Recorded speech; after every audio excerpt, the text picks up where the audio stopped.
culture is called team first. And I know the biggest catchphrase thrown out everywhere because it feels good. Oh, I say team first. But that's, for us, it's really something that's dynamic and we have to live it. I think with culture, with words that sound good, they're just words unless you put action to them. Welcome to Hockey Culture, everyone. I'm Anson Carter. This is the place where we try to change the culture of hockey, one interview at a time. And today, we've got a very special guest with us, the first Asian American to play women's hockey with Team USA, Julie Chu. Julie, welcome. Hi, Anson. Thanks for having me. Now, Julie, I was going to go through your whole resume here, but I had to make sure I got it all correct because it's so deep and so extensive. You won the Patty Kazmaier Award as the top female college hockey player in the USA.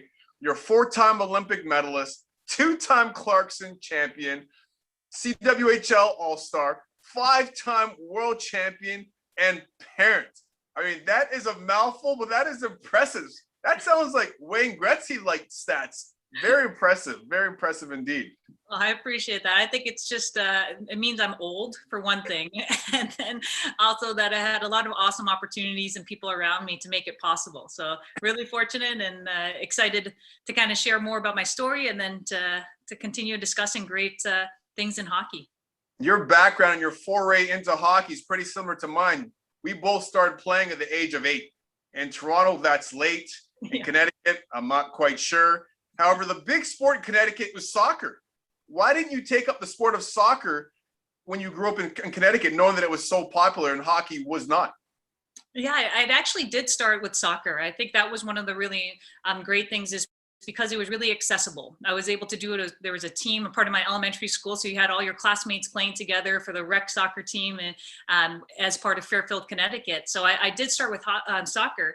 And then when I got to second grade, it was my brother that came home, had a couple of friends that played hockey, and just by chance said, "Can I try?"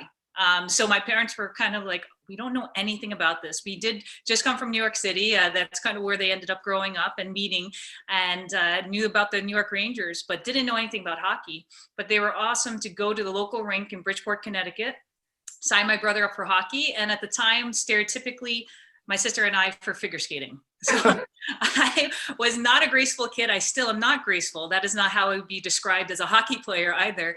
So after 2 months, my eyes kept going to where the hockey boys were playing. And I asked my parents if I can play. And they actually made one of the best decisions of my life at that time. And they just said yes. Not because they had dreams of going to the Olympics, going to play university hockey, but because their young daughter wanted to try something new. So they said yes.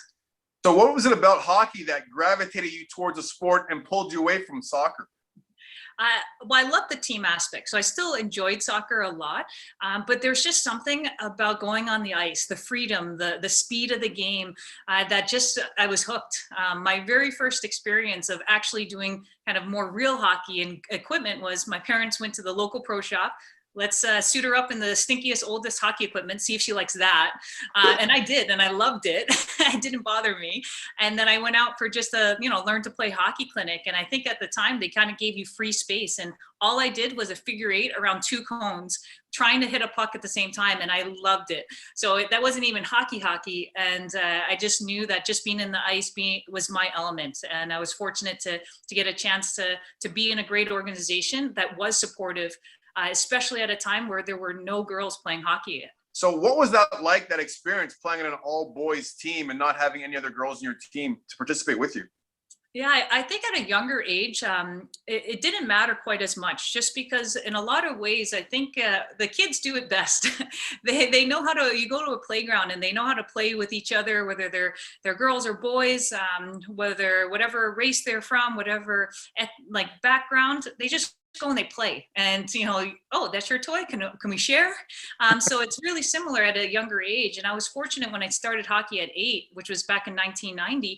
I was in an environment where the boys on my team, they supported having me as a teammate, and that's what I wanted to be treated as, was a teammate. And the same with the coaches. And I think that allowed me then to grow a passion and a love for the sport as I moved along. And then when I did get older, that's where maybe the differences in the locker room and maybe some of the interests off ice then started to kind of split a little bit. And it made sense to shift to the women's game. And I was able to make that transition. Were there any Asian Americans playing besides yourself in minor hockey when you were growing up in Connecticut? No, it really is a very, white community that I grew up in. And, when I started, it was my brother. Actually, I misspoke. My brother played. So besides family members, no, that's not, that wasn't the case. And I think for me, I was the one that just went in, and as long as I had a connection with those around me and they treated me well, I didn't necessarily feel isolated as an Asian American. If anything, a little bit as a girl on the team, but not necessarily from my teammates. It was more from those that were outside. So it would be other boys on other teams that would skate by and kind of do the surprised that there was a girl on the other team. But if I had to be honest, the ones that were I think the cruel ones, the ones that I did hear backlash from, weren't the kids and the players, they were the parents.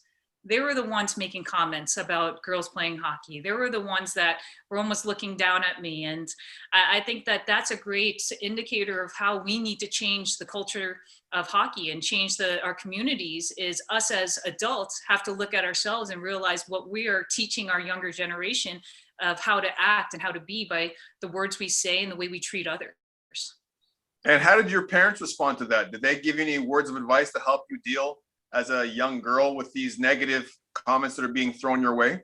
Yeah, I think for my parents, they were always about opportunity. And for them, they always talked about being able to make sure that I was a good person, that everything I did in my control was to support and be kind and to work hard, and everything I can give was on that positive side. So when we did face that negativity, a bit of that adversity, and I think they did shield me from a lot of it, because probably a lot of it were comments in the stands where I wasn't a part of it.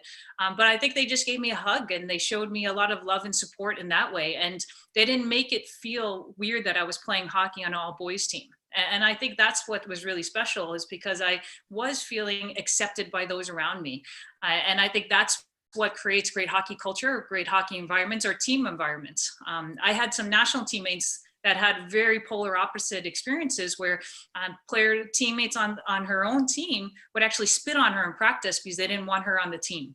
And What? What? It is wild. And Wow. so for myself, I think of that type of environment. And honestly, I don't think I would have been tough enough as a kid if I had experienced that to stay in hockey. Thankfully, my national teammate is tough as nails, and she was able to excel and go to 4 Olympics and be incredible. But that's the reality that some people's past bring them. And so it's always back to, how do we choose to treat those around us, and how do we build cultures and communities that are fostering that inclusiveness that we want. Spitting on a teammate. I almost laughed at that because I thought it was funny, because I thought it was a joke. I didn't even think that was even a thing. And the more I think about it, like, I'm mortified to think that people could stoop that low to spit on a person that plays in your own team. Like, that's sad. There's no place for that in the game of hockey. And I'm glad that, players like yourself and other women out there and other guys out there too are able to overcome that kind of negative attention, because that's what we're trying to get rid of hockey. They didn't have many women playing the game when you were coming up. I know you watched a lot of hockey. You're a big fan of the game. You were crushing it in college hockey, 284 points in only 129 games. Which role models did you look up to? Like, was there a female hockey player you looked up to, or do you look up to the men and say, hey, I want to be like that player? When I was younger, I looked up to the men. That's all that was available to me. So I always looked up to people close to me and my family too. So my brother Richard was a huge role model of mine. He played hockey. He got us into hockey, and although he was 4 years older, never would let me tag along. I was the annoying sister. I was like, can I come play? Can I come play? Okay, you can be on goal. I was like, okay, I'll do it. So I was appreciative that he always was there to support me and try to give me little pointers. My sister Christina was also a huge supporter. But if we look at visibility on TV and who I got to see and really dream about that next level of opportunity, Brian Leetch was one of my favorite players growing up. I was a New York Rangers fan growing up in Connecticut, and he's an incredible two-way player. So I loved watching him play. And then as I slowly got older, we saw a little bit more exposure for women's hockey, and actually realizing there's women's hockey, because that wasn't a reality before.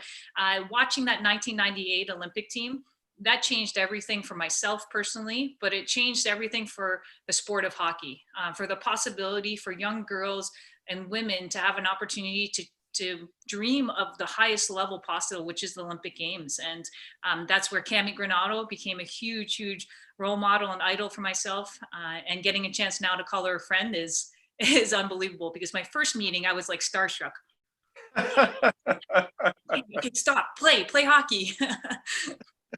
Yeah, I remember the first time I met Cam. I lived in California for 15 years while I played, and she came out and skated with us in the Kings practice facility. And I remember seeing her on the ice, and at first I didn't know that she was a woman or a lady. I thought that she was a guy with like long hair. I was like, who's the dude with the long hair? Like, I know this is California, but like, trim the ponytail. We're not out there surfing. And then I got closer. I was like, wait a minute, this is a woman. She's female. And then I found out who she was. She was Cami Granato. Her brothers play in the National Hockey League, and her skills were unbelievable. But at the time, initially, I didn't think that, oh, she skates like a girl, she shoots like a girl, she passed like a girl. No, I just thought it was some guy that was smaller than us that had this long ponytail. So good for Cami to do what he did. I mean, she was unbelievably skilled, along with Angela James being the two of the first women to be inducted in the Hockey Hall of Fame. That must have been a proud moment. Do you remember where you were when that announcement happened? Yeah, I was just at home, and I remember getting kind of the news release and hearing it, and I just had goosebumps. Because especially for Cami and Angela James and those that came before that, many don't even know their names, that really came before maybe the Olympic Games and didn't have that opportunity, but were the huge pioneers that got us to that opportunity. Those are the women that need to be honored.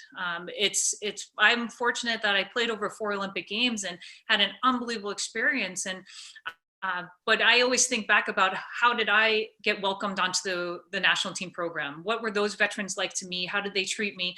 Cami Granato, Angela Ruggiero, AJ Malesko, all those took me, like, kind of opened their arms and welcomed me in and taught me how to be an elite athlete. And that was the same thing that the generation before that Olympic cycle, they did the same thing, and making sure that they were trying to create a culture and push for opportunities for women that weren't there, and that maybe they actually wouldn't have the benefit of experiencing themselves, but hopefully down the line, someone else will. Well, you're able to reach your dream and play in Olympics. Not only do it one time, did it 4 times. What was that Olympic experience like, putting on that red, white, and blue jersey during an Olympic experience? It was unbelievable. My first Olympic Games was actually in 2002 in Salt Lake City.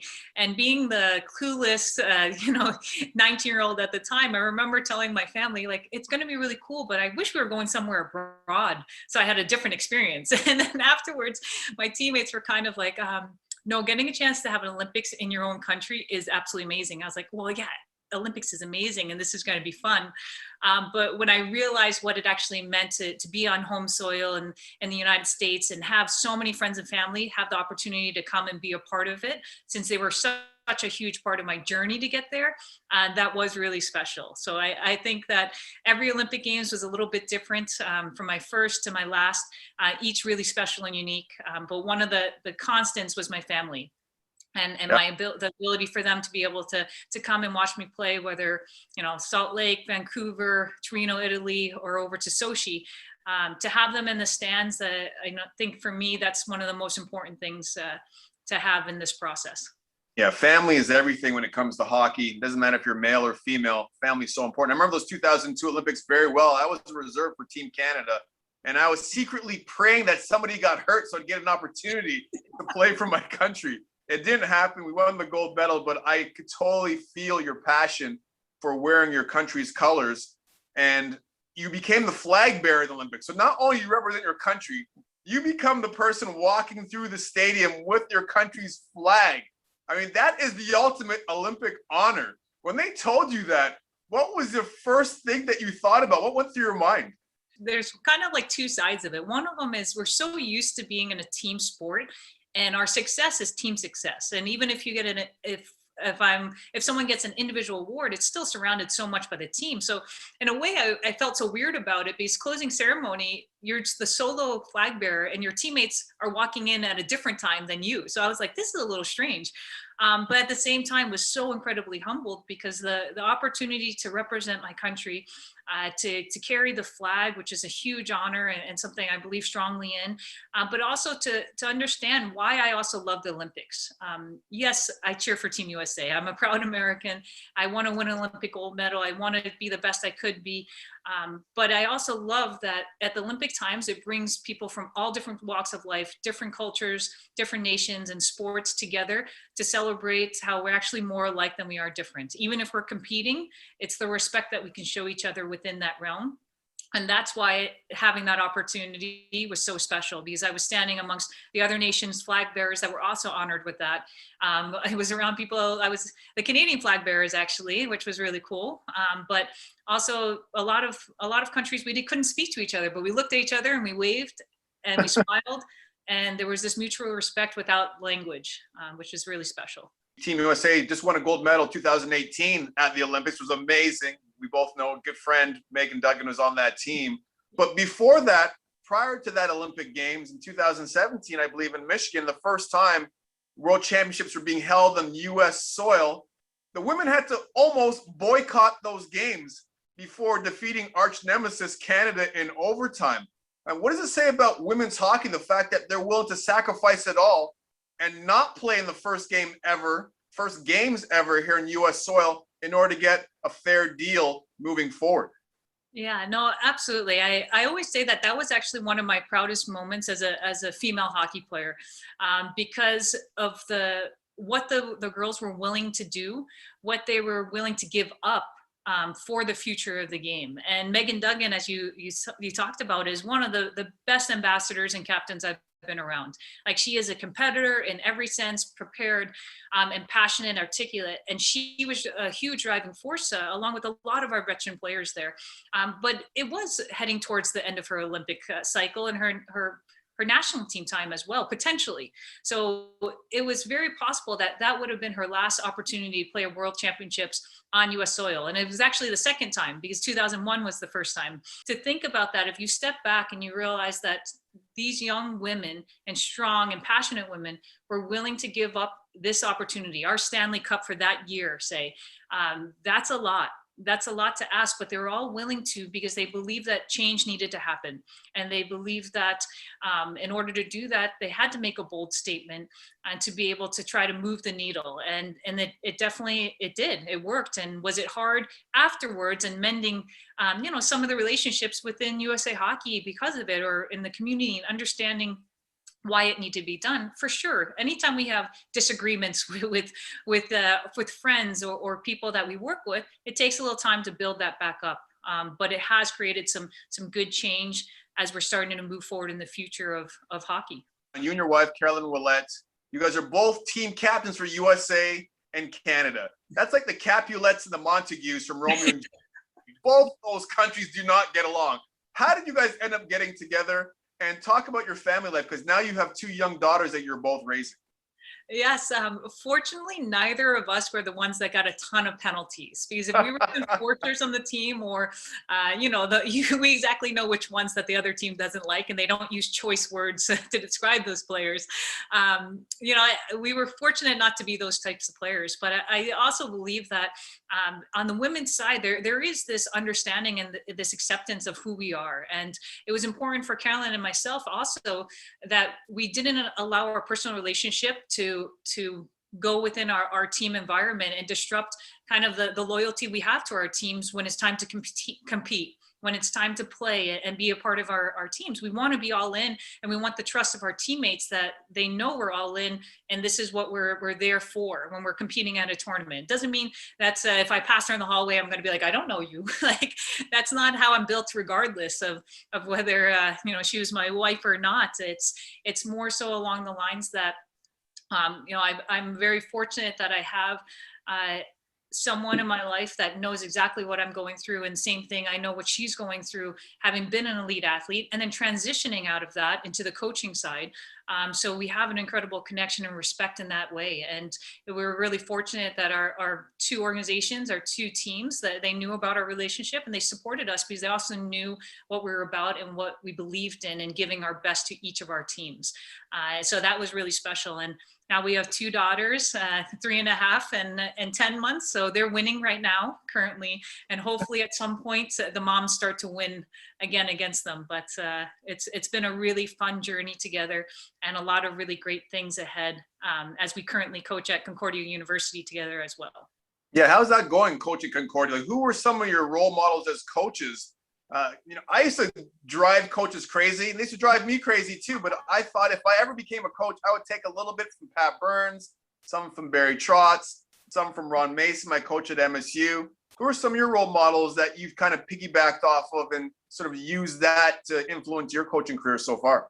Yeah, absolutely. I was fortunate that I had a lot of incredible coaches growing up, even from when I was at a youth level. And one of the common themes is no one was a screamer and yeller. And that's probably really good for me because I'm not that type of personality. And it's not what makes me resonate because I feel like I can be pretty self-motivated and competitive without someone yelling at me for that. So that's more of my style. Like everyone used to say, "What's your game face?" I'm like, so, intimidation was low. Caroline's game face is a little bit different. But definitely, I think as I got older and I got to a place where we start to think about the game a little bit differently, meaning what are all the different layers that go into it versus just let's step on the ice and let's play, or let's step on the ice and let's practice. But start to understand systems, start to understand how to bring a team together. So I went to Harvard University and Katie Stone was my coach there, and she was incredibly influential on me, and not only on the ice, but also off the ice. And she also helped me as she knew I liked to coach. At that point, it was just coaching camps in the summer, but she knew that was a path I was looking into going. And we would sit down sometimes and talk about, why she made a decision in a certain situation, and just try to kind of let me think about different views and different aspects of how to look at the game versus it's not as simple as saying, oh, this person's on this line, or we use this tactic for this, but to understand the fuller picture. We always talk about networking. It's so important to increasing your presence in the game and trying to get access to different areas of the game. You've been a tremendous contributor and a team member of mine with the PIC, the Players Inclusion Committee. Talk about your experience in that, because I thought it was interesting with yourself and Megan Duggan and Sarah Nurse and Blake Bolden, how you guys, and Bridget Laquette, how you guys contributed to the conversation, because it wasn't the NHL Players Inclusion Committee, it was the Players Inclusion Committee. So it was very important for us to take in consideration the male and the female perspective and how we should impact the game going forward. Yeah, absolutely. It was a really powerful experience to be a part of. I've gotten a chance to touch base with the other women on the group afterwards, especially. And I know that we had great dialogues. We sat on a subcommittee together. And what I really appreciate about it was that we really had a sharing of ideas and everyone had an equal voice. And there was a passion and an interest of making sure that we were trying to leave the game better, or trying to put in some structure and some ideas that then could be followed up with at the club level, at the different league levels. And I think that's what's really important about it, is that everyone had a voice to contribute to it. And it wasn't suddenly one of these aspects where, oh, we're putting this player inclusion committee in because right now diversity and inclusion are saying we have it is a good thing to do.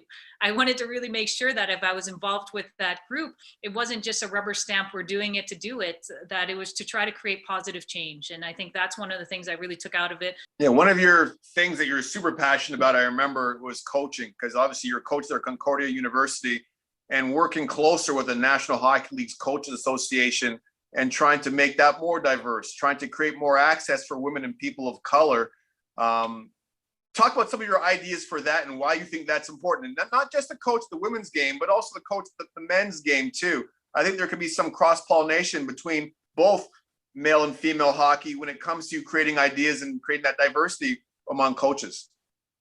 Absolutely. I truly believe when we introduce different things to our younger generation early, then it becomes a bit more ingrained and they have time to develop and see if it's a path they want to take.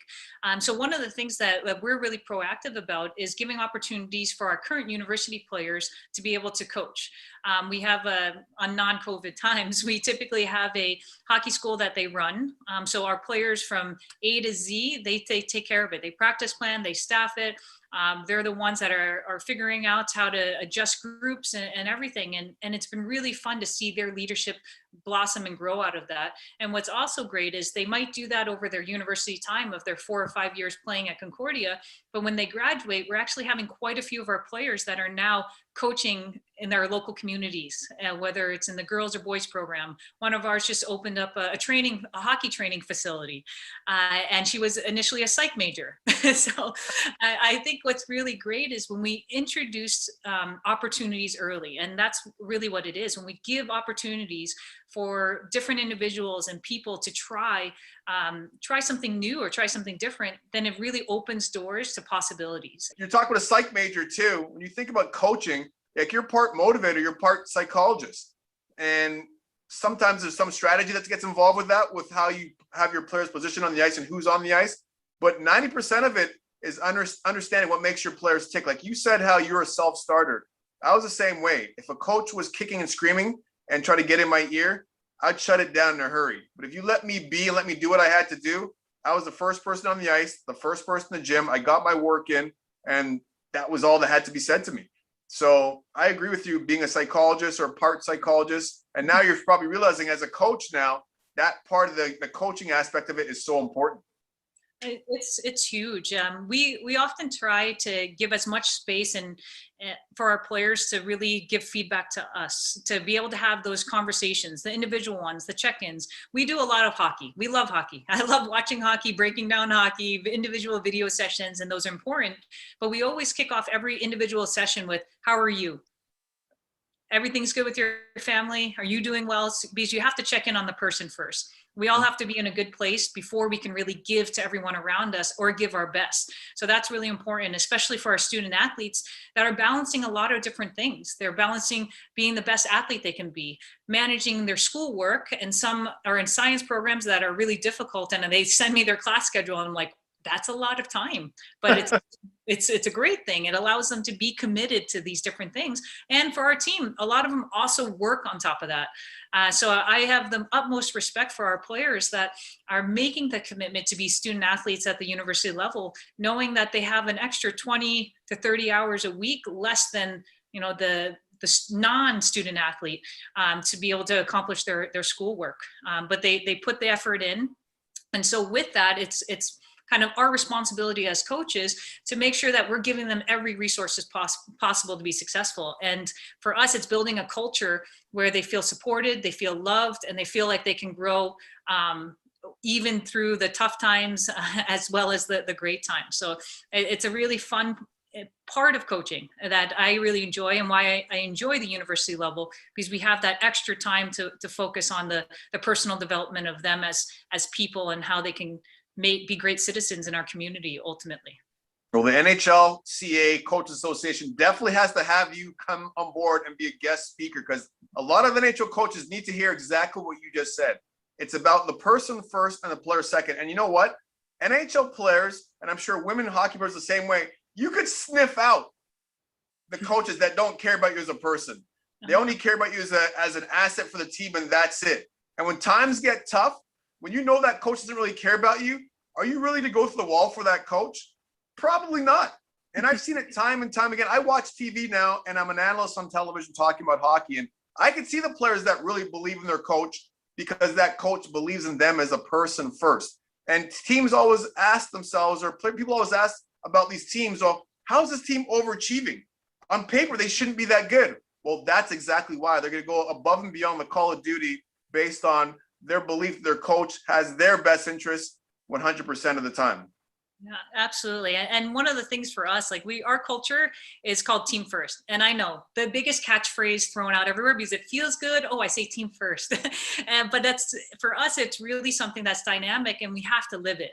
I think with culture, with words that sound good, they're just words unless you put action to them. So for our program, we've really drilled in on this. And the reason why our culture is so important is because, one, it's to bring a positive attitude, which is just, we have a choice in that. You can choose to be negative and that Debbie Downer, or you can be positive even in the tough moments, to bring your best every day, to work hard, that self-motivation that makes it easier for us to focus more energy on developing and teaching skill and technique and checking in on the person. And then lastly is owning and accepting our roles, which is tough. When you have people in and out of the lineups, playing a lot of minutes or not a lot of minutes, that's a challenging part of the elite level. But when you have a culture that's strong, and I believe we've worked really hard to create that at Concordia, then we find a way to give value to everyone on the team. So exactly as you said, the connection and the caring about that player. And I have examples of those from our top line and top minute players to those that are never in the lineup or in and out. And each one is treated with the same respect and given the same resources to succeed. The reality is not everyone is supposed to be the Mary Philip Polaine or the Brianna Decker or Kendall Coyne of the world. I wasn't meant to be that person. And that's okay, but I want the same resources to give. And I expect myself to give the most I can to my team. Well, now you're living north of the border and you're talking about culture. It's very big. It's important when it comes to your program. I want to talk a little bit about the culture here in the United States, how things have changed. I'm not sure how much you've been paying attention of what's been happening recently, but things have really taken a 180, a major shift since last summer with all the unarmed Black people getting killed by the police. Social justice has really gone through the roof. People are becoming aware of what's happening. People are speaking out about it on social media. They're speaking out in person, having conversations like these. And now recently you're seeing all these hate crimes against Asian Americans. When you see this happening, and it's not just happening with Black people, now it's happening to Asian Americans and people of color. What do you think about this stuff? And myself personally, it takes a lot to hate someone just based on what they look like. You have to have so much hate in your heart to say, you know what? I hate you, Julie, because of what you look like. Not because I know you or because you've done anything to me, because I always say I'm very petty. Once you do me wrong, I'm done. It's a wrap for you. But if you haven't done anything to me, as far as I'm concerned, you're good. Now you're seeing these things happen time and time again. What are your thoughts and what's your take on it? And how close are you following what's happening here in the United States? Yeah, well, my family's still in the United States. So it's been difficult to watch and difficult to be watching it from afar too, because you get pieces of it. And now with social media, there's some great aspects to it. But the availability sometimes of the images and the thoughts and all that make it really prevalent. So it makes us in this good way of actually being courageous enough to have conversations about what's going on and how it's just not okay. That we need to now create avenues that we're protecting each other, we're taking care of each other, and we're ultimately building a better culture.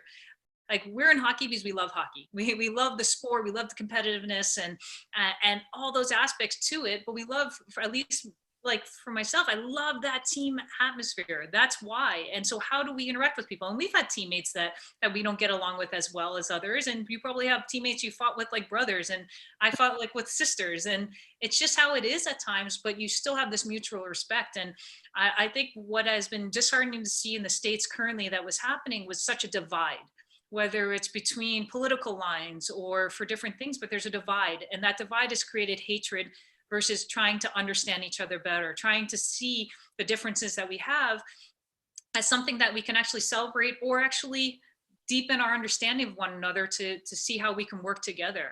And I see that as happening in the States. So it's disheartening. And what's the solution to that? Well, it's having conversations like this, being really proactive in our platforms, getting to our younger generations and encouraging them to have courageous conversations. It's something at Concordia we've done. We've tackled 4 or 5 different courageous conversations, from racial inequalities and racism to LGBTQ plus community, to gender and sports. And the first couple times you're talking about it, it's uncomfortable because you don't want to say the wrong thing. Well, at this point, we can't stay silent. If we're going to say the wrong thing, like any other mistake, say the wrong thing. If I did make a mistake, then I'll own up to it and I'll learn and I'll grow. But if we don't, and we don't stand up for each other, and we don't stand up and let our voices that understand that hatred, racism of any kind is not okay, then all that's seen are those that are okay with racism and spout that out. So our voices have to be louder than that. Yeah, we've got to be okay with saying the wrong thing and learning from it. That's why we go to school. You went to Harvard, went to Michigan State. That's why my kids go to school. Your kids eventually, when they get old, they'll go to school too. They don't go to school because they're afraid of raising their hand and getting the answers wrong. They go to school because you might get the answer wrong by raising your hand, but the teacher will help educate you to what the correct answer will be. So going forward, you're going to know 2 + 2 doesn't equal 3. 2 + 2 equals 4. But the fact you're able to raise your hand and ask that question, you're willing to learn that 2 + 2 equals 4, that puts you further ahead in the game. And I believe these conversations that we're having and others are having, and that's a big move that you're taking as a coach, you and your wife, Caroline, having those conversations with your team there at Concordia, because a lot of teams, a lot of organizations are afraid to have those conversations. I'm very proud to say, and I can speak from the NHL side, being on the PIC, that teams are having those conversations, and it's going to be part of the conversation moving forward. But it's those organizations that are afraid to have those conversations that make me a little bit nervous, because you're always leaving that ground open, or that door open, for, I call them idiots out there, to do and say the wrong things.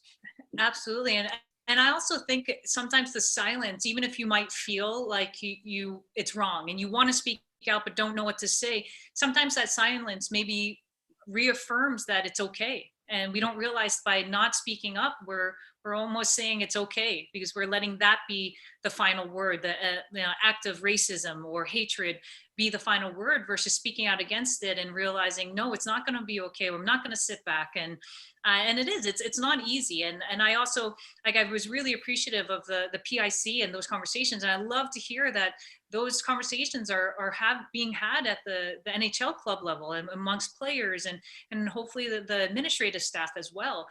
Because I also serve as an athlete director and on the executive committee of USA Hockey, and they're investing in diversity and inclusion training as well. And our executive committee, we went through 10 hours of really highly intensive diversity and inclusion training. And from your first 2-hour session to the fifth one, the first one, it's tough. You're sitting in the room, and hockey is a white male dominated sport. And on the executive committee, I would say it's white, it's male, and more than likely 55 plus and above. And there was a couple of us on the other side, but so it's one of those environments where you start the conversation and you feel almost a discomfort of it. But it was incredible to see that group grow over those 5 sessions and already have a really different perspective of diversity, inclusion, and openness with each other, having gone through the process of diving into some of the tough conversations, and also not having all the answers. I think sometimes, especially being highly motivated and wanting to be successful, we always want to have the correct answers, but we're not going to. And we want to be able to even have our courageous conversations and know how to guide and lead them. And I remember there was one in particular that we had on gender identity. And it's something I'm still teaching myself about and learning more about. And I prefaced it to our players. I go, I'm going to try my best here. I've tried to research. This might not go that smoothly, like I'm not as comfortable with this, but it's important for me to also have this and for us to have it. And I think that gives everyone, our vulnerability to it allows others to be vulnerable and open up and be more comfortable in using their voices, which is what we want our younger generation and all of us to do as well. Well, I can tell you what, just being a member like with yourself on the PIC and the other women and the other men too, I've got a greater understanding. I've got more answers than I do questions now when it comes to hockey and women and their place in the game and what they could contribute to the game. It's just, I knew women's hockey was at a certain level, but having those conversations took it to a whole different level. And I think that was part of the reason why we were all part of that group, is not knowing and understanding better what you didn't know, and taking that information in and then trying to craft a game plan moving forward that we could help improve the game and help improve relationships among men and women in the game of hockey. So, Julie, I got to thank you. I can't thank you enough. I mean, these conversations are amazing. I could talk to you all day. Your contribution to the PIC was awesome. I wish I could play for you. I mean, that's all I can say. I mean, that's probably the highest compliment I could give you, is when you want to play for someone, because you know that they have your best interests at heart. And I don't even know what your X and O's game is all about, but I could tell from a person and from having that aura and the respect behind the bench, you got it. And some people you can see on television, like, that's a coach, or no, that's not a coach. Well, you're a coach, and I'm looking forward to watching your career progress in the very near future. So thank you again for joining us on Hockey Culture today. Thanks, Anson. You're doing incredible things as well. And let's move hockey forward in an awesome and positive way.